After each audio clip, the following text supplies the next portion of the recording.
সুদীর্ঘ আন্দোলনের ইতিহাস আছে।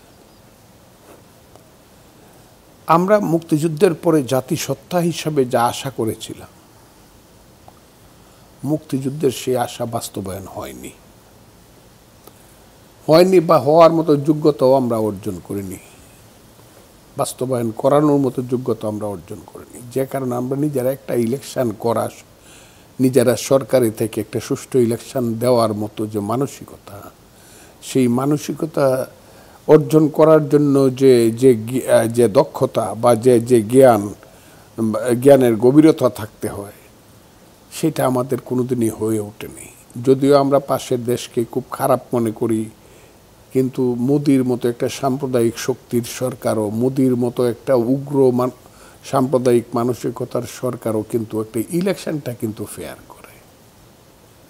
এই যে এত বড় ইলেকশন ইন্ডিয়াতে হয়ে গেল এপ্রিল মে মাস জুড়ে, কেউ কোনো প্রশ্নই তুলে নাই যে এই সিটে ভোটের কোনো গণ্ডগোল হয়েছে।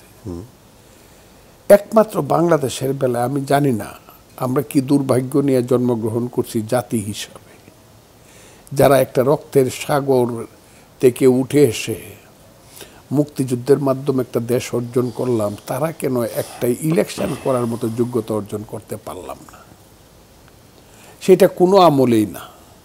আমি কারো নাম ধরে বলবো না, সেটা কোনো আমলে না বলতে, সেটা কি আপনার দল বিএনপি তারাও কি সেই চেষ্টাটা করে? আমি কিন্তু দুইটা দল করছি।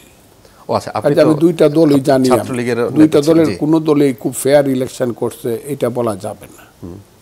তবে আওয়ামী লীগ ইলেকশনের এটাকে কি বলবো, একদম মায়ের নাম বলাই দিছে। ইলেকশনের মারে ফেলছে, আর সন্তান জন্ম আওয়ামী লীগের হাতে আর ইলেকশনের সন্তান জন্মগ্রহণ করবে না। আওয়ামী লীগ এই দেশটাকে একটা ফ্যাসিস্টের কায়দা করে সব কিছু, ইলেকশনটাকে একদম টোটাল ধ্বংস করে দিচ্ছে।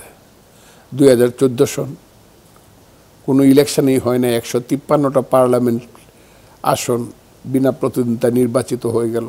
18 সনে দিনের ভোট, রাতে হলো, নিশিরাতের এমপি হলো, আর 24 সনে আমি আর দামির ইলেকশন হলো।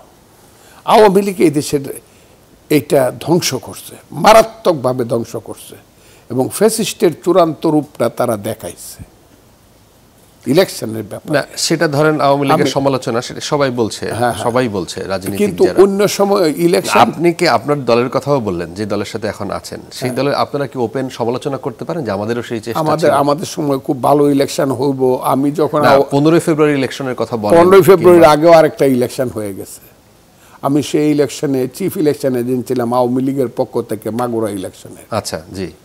সেই মাগুরা ইলেকশনে আমি দেখছি বিএনপি ইলেকশনটা সঠিকভাবে করতে পারে নাই, যার ফলে এই পরিণতিটা, তত্ত্বাবধায়ক সরকারের স্লোগানটা আসছে।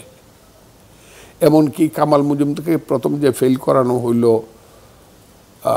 হারুন সাহেব মারা যাওয়ার পরে, সে মিরপুরের ইলেকশনটাও সঠিকভাবে হয়নি। আমি খুব ক্লিয়ারলি বলি যেটা হওয়া উচিত ছিল না, কারণ আমরা একটা এরশাদের মতো একটা ওই যে 10টা হুন্ডা, 20টা গুন্ডা, 40টা ডান্ডা, ইলেকশন ঠান্ডা, সেই এরশাদপন্থীদের যে ইলেকশনের রূপ, সেই রূপ থেকে বেরিয়ে আসার জন্যই এরশাদ তুই গদি ছাড়, গদি নয় তোর বাপদাদার, তাকে আমরা পরাজিত করছিলাম। পরাজিত করার পরও কিন্তু আমাদের মানসিকতা ঠিক হয় নাই।